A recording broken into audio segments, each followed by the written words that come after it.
fulfilled. And that's the subject we're going to treat right now. If you can open up your Bibles or your app, whatever you're using, to Psalm 83. I'm not going to bring it up on the screen because the only things I'm bringing up are going to be maps, which you would not have in your Bible. So let's turn together to the 83rd Psalm. And there's two very important sections of the Bible that, as Bible students, we watch with a great interest today. One of them is Psalm 83. One of them is Ezekiel 38, and 39. So keep those in mind, because those are discussed a great deal by the brethren. And the first thing we find in this psalm is it opens by saying, keep not silence, O God, hold not thy peace, and be not still, O God. The first thing that should strike us about this is completely different than the beautiful close we have to Psalm 46. The 10th verse of Psalm 46 says, be still and know that I am God. Psalm 46 talks about the time when the arrogance of every government is going to be humbled, and man will keep silence before God. But this is of course saying, God, we want you to come to our defense. We need you. And the important thing you will notice as we look at the enemies surrounding Israel, to the north, to the south, to the east, none to the west, because there's an ocean there, okay, the Mediterranean Sea. So there's no enemies on that side. But they're completely surrounded by enemies. And the alliance that is shown in this psalm, it's an alliance, it's called a confederacy, has no fulfillment in history. That means it must have fulfilled, or no fulfillment in Old Testament history. Because by God's grace, we have been able to see this take place, for some of us who are a little bit more advanced in years, take place within our lifetimes. And that's what makes this psalm so exciting. So, looking at verse 2, it says, for lo, thine enemies. To become the enemy of Israel means that you are the enemy of God. Now that's going to be important, because this is going to affect the politics in every one of the African countries, okay? And we watch that with great interest. For lo, thine enemies make a tumult, and they that hate thee have lifted up the head. So what is lifting up the head? You know, brethren, we need to work on poetry. Everybody wants to become an expert on all the technology areas, and that's where I spent my career. But we need to learn how to be poets. When you lift up the head, you are being proud in the sight of God. They have taken counsel against thy people and consulted against thy hidden ones. And here the hidden ones are not talking, since this is going to be talking about what's actually happening in the nation of Israel, these hidden ones don't suggest the thought of those that are in a special secure place, okay? The ones taking counsel are going to try not only an open attack, they're going to try to attack even those who feel that they're in a very secure place. For they have said, come, let us cut them off from being a nation, that the name of Israel may be no more in the remembrance.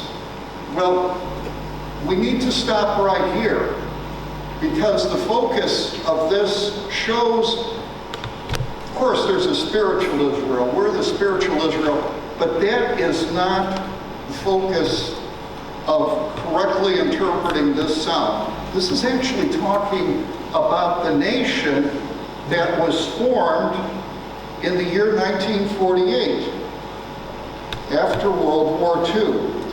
And as soon as the British left, the nation was formed, there was immediately an attack on Israel from the north, from the south, and from the east. It was an attack that fulfills Psalm 83. It starts off, the tabernacles of Edom, and we're going to try to, I'm going to try to bring up that.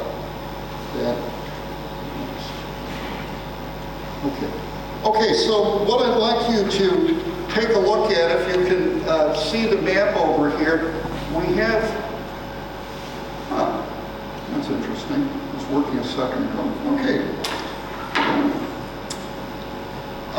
We have Israel, it's shown as Palestine in this particular graph, because it's showing things during the times of the prophet Zephaniah. So I'm going back into the history of this period, and this would be the way the nations were laid out in the time of the Psalms.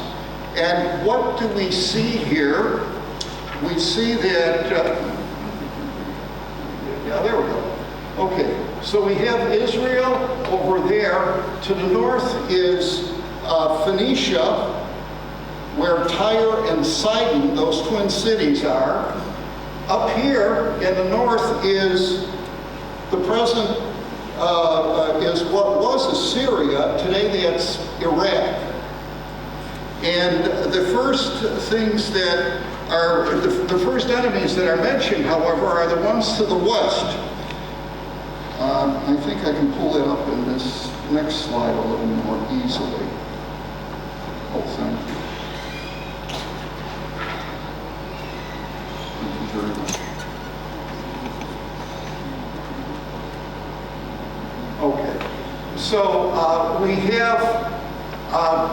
have Moab, we have Ammon. These of course were the historical enemies of Israel that were on the other side of the Jordan. Okay, those are to the east of the Jordan River, and so it speaks about Edom and the Ishmaelites. Okay, the Ishmaelites, of course, would be the descendant of Abraham's son, who was older than Isaac, and the Lord said, you can send him away with his mother Hagar, who was Egyptian. You can send them away, and I will take care of them, and there will be 12 princes coming from Ishmael. And so we see this as some of the peoples that are probably the migratory ones more in this area. Along with Moab, and there's Moab down there. It's at the south of the Dead Sea is here, and if you follow this, the next one are the Hagarenes, scholarship's not very clear on that, but the name suggests that Hagar no doubt got remarried and had additional children besides Ishmael. So that would be the suggestion for who these people are that are the close-in enemies of Israel. And indeed, this today would all be in the kingdom of Jordan. The capital of Jordan is Amman, named after Ammon. Okay, so there's a direct relationship, but Jordan occupies quite a large area and encompasses all of these. Jordan was one of the countries that attacked Israel in 1948 and then attacked again in 1963, where not only was Israel incredibly victorious, but they regained Jerusalem. And then there was the 1967, rather, I should say, and the 1973 war, again, which came at them in stealth. And after that, nobody amongst all of these nations wants to come back and fight Israel any longer, because they just don't like being completely defeated and humiliated. So in the next 4 minutes, let's finish up this psalm to see what it says. Gabal and Ammon, okay, that's present-day Jordan. Amalek, which would be in present-day Jordan, and the Philistines. Oh, well, the Philistines are still there. Okay, those are that's the area along the Gaza Strip that we call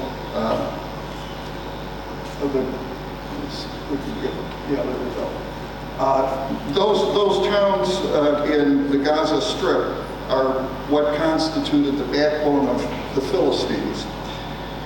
And the inhabitants of Tyre. Now, Tyre would be present-day Lebanon.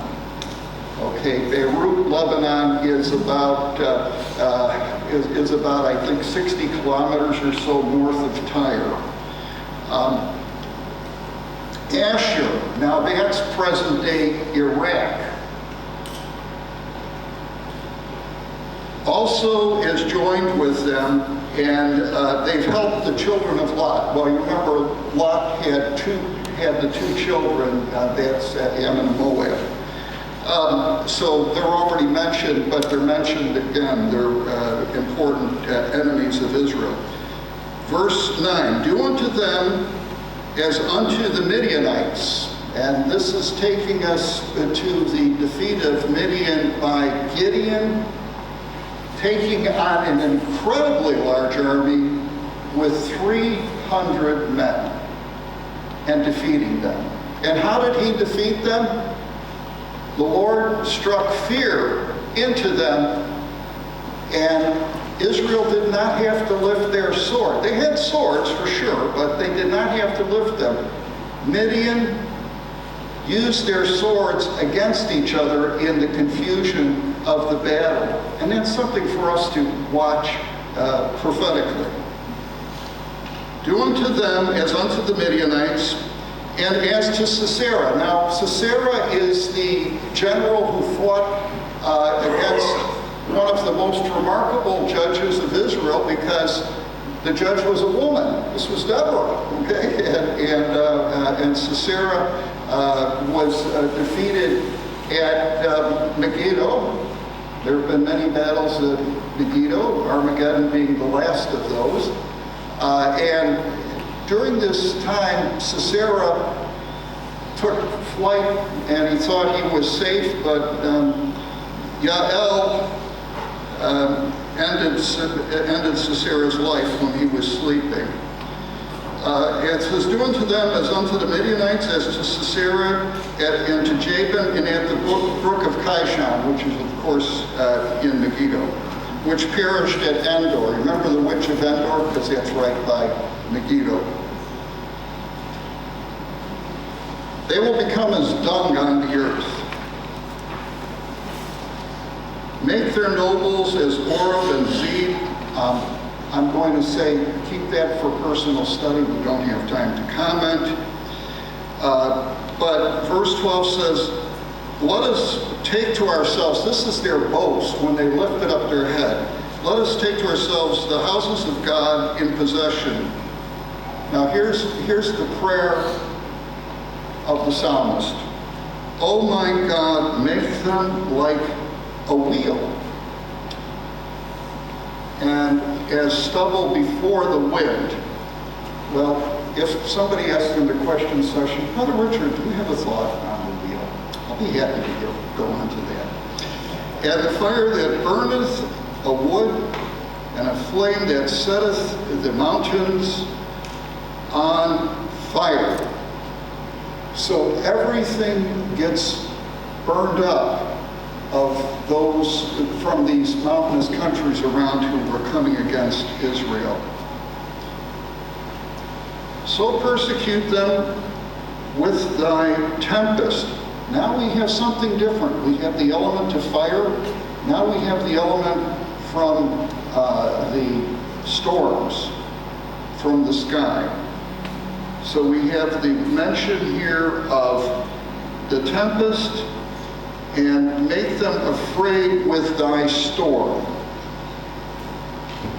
Verse 16, fill their faces with shame, that they may seek your name. This is our Jehovah God. His desire is not just to end their lives, which he could do. What is his desire? To take these enemies, humble them, and bring them into worshiping him.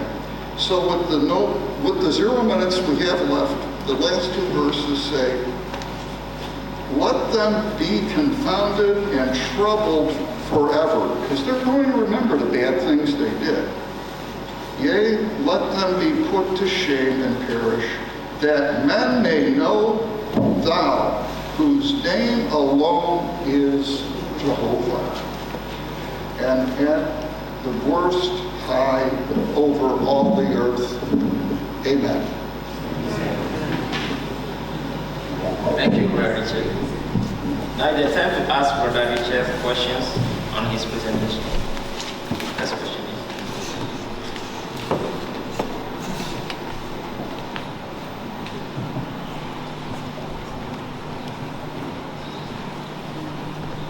Thank you, Brother Richard, for your wonderful presentation. I think the time is very short for the So I have mainly two questions. The first one is this entire span covers a time span, or is it confined to a future single war which will bring peace to the Israel, or is it spans time? Well, the reason I was referencing the Ezekiel 38, 39 enemy issue, which is what you're getting to with peace being brought in. When we take a look at the enemies there, none of these nations appear as enemies. None of these nations. So this Psalm 83 takes us from when there is a name of Israel, which is, help me if I'm remembering the date wrong, but it's May 16th, 1948. I know I'm within a couple days of being right. And it takes them through the wars to a point where while the Philistines are still fighting Israel, all the other of these nations around them are not. Will that lead to peace? My expectation is it will not be leading to peace, but there are other brethren who have different expectations. So that's where we are with the new time. Okay, my second question. So the Assyria in the Psalm, I think you have said it is Iraq or Iran?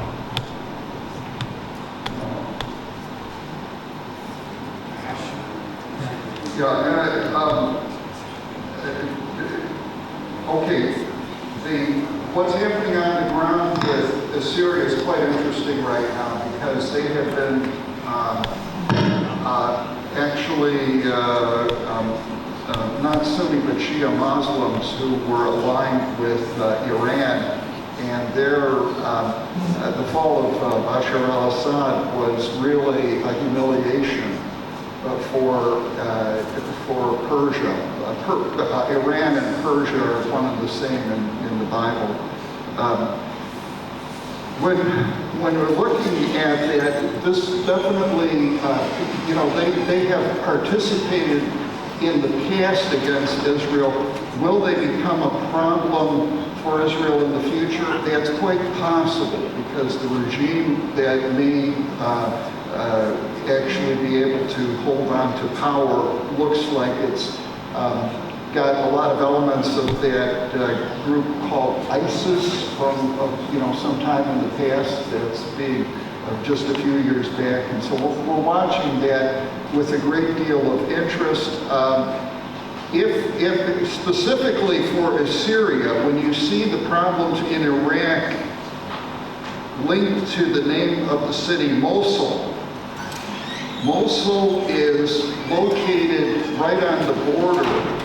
You can find for Mosul the ruins of the great capital Nineveh. Remember the one, the Assyrian capital of Nineveh that Jonah went to. So, that one's in development, Brother Deepan. We're watching Assyria. Thank you.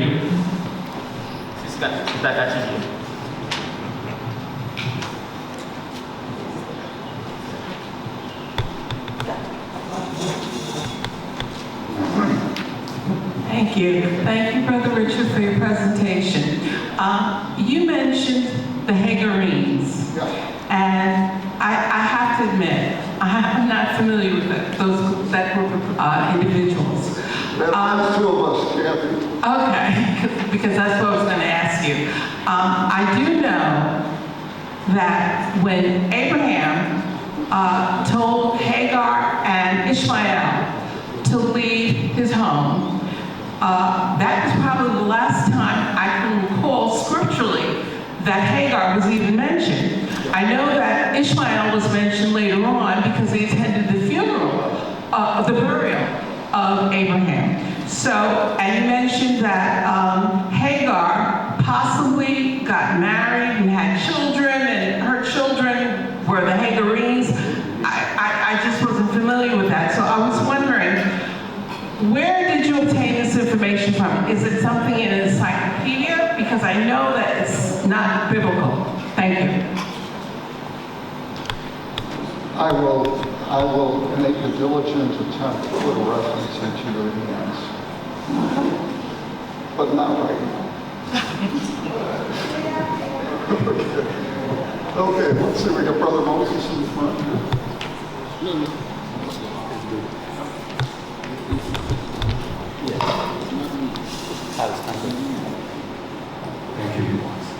Thank you. My question is,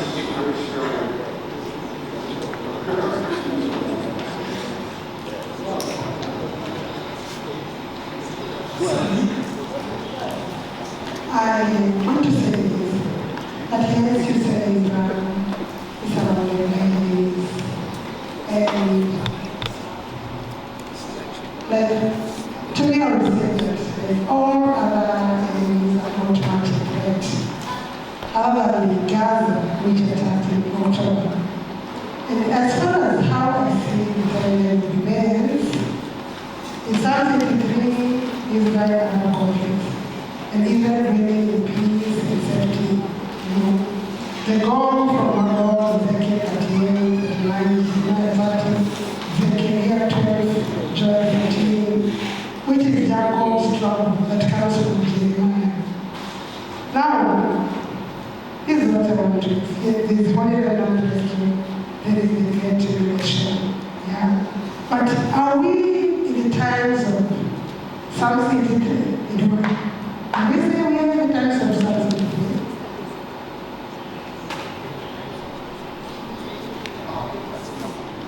I mean, can you get me? Yeah, Sister, possibly some fellowship afterward. Oh. I don't know the answer right now. And we always have an answer, even if it is I don't know. Did you get my question, sir? Sorry. I said, could we say, I will in these times of Psalms 83? The answer is yes. We are in the time of Psalm 83.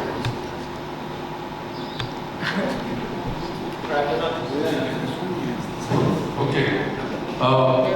Richard, we are in that position now. The psalmists were actually appealing and drawing God's attention to the threat at that particular time. Now that it's literally affecting us, how can you say, oh, who is crying for us? Who is appealing to God now, drawing attention to the church? Because the church is being threatened. Okay, you're asking a very good question, as we approach the interpretation, when do we make it natural? When do we make it something that is for spiritual Israel? And just a thought, because the overall set of guidelines to help are all of a sudden, as we get into here, it becomes very specific as to enemies, which, please explain to me who the enemies of the church are that are the Hagarenes or the Ishmaelites, as opposed to the enemies of the church that are Moab, Ammon, and Assyria. Well, Assyria, at least we can identify. That one is mentioned many, many times. But that's the only reason I can give you, Brother Moses, why I think, this is looking specifically at fulfillment with natural Israel rather than the spiritual Israel. And nobody said we want to eliminate the name of spiritual Israel. Okay, they may not like different groups of Christians, including Bible students, but they don't call us Israel, whereas they do call Israel Israel. Maybe that's all I can offer. It seems more reasonable to make it natural and spiritual. And if you get into the spiritual on this, then I'm going to say, okay, you explain every one of these enemies. Tell me, who they are, and you won't be able to. So that would be, my answer along that line. Brother Richard. Yes, thank you brother. for your presentation. I can't hear you. Thank you for your presentation. You spoke about the Psalm 83 pertaining to it will affect all of Africa. Oh, yeah, right. Oh, jump into that. And also, it shows that Psalm 83 is God, Jehovah is making a name for himself. It's calling on protection. Now, could you give us just a brief idea about when this date? For the one that we have, if you take a look, there's, of course, the fighting is over who controls the world economy. And those nations that are allied with Israel are not the nations that are allied with Israel and what is the attempt to build a new world economic order. And it's sometimes called in the newspapers, at least in the United States, it's called BRICS. You have an alignment of Brazil, which just starts it nicely, and the important one in there is C for China. Okay, driving here, there were roads that were Chinese built. The Chinese have invested $1 trillion to try to develop the economies in Africa, build goodwill, and take control, for sure. You know, it'll come in slowly, but it'll be taking control. And that's the seed in BRICS.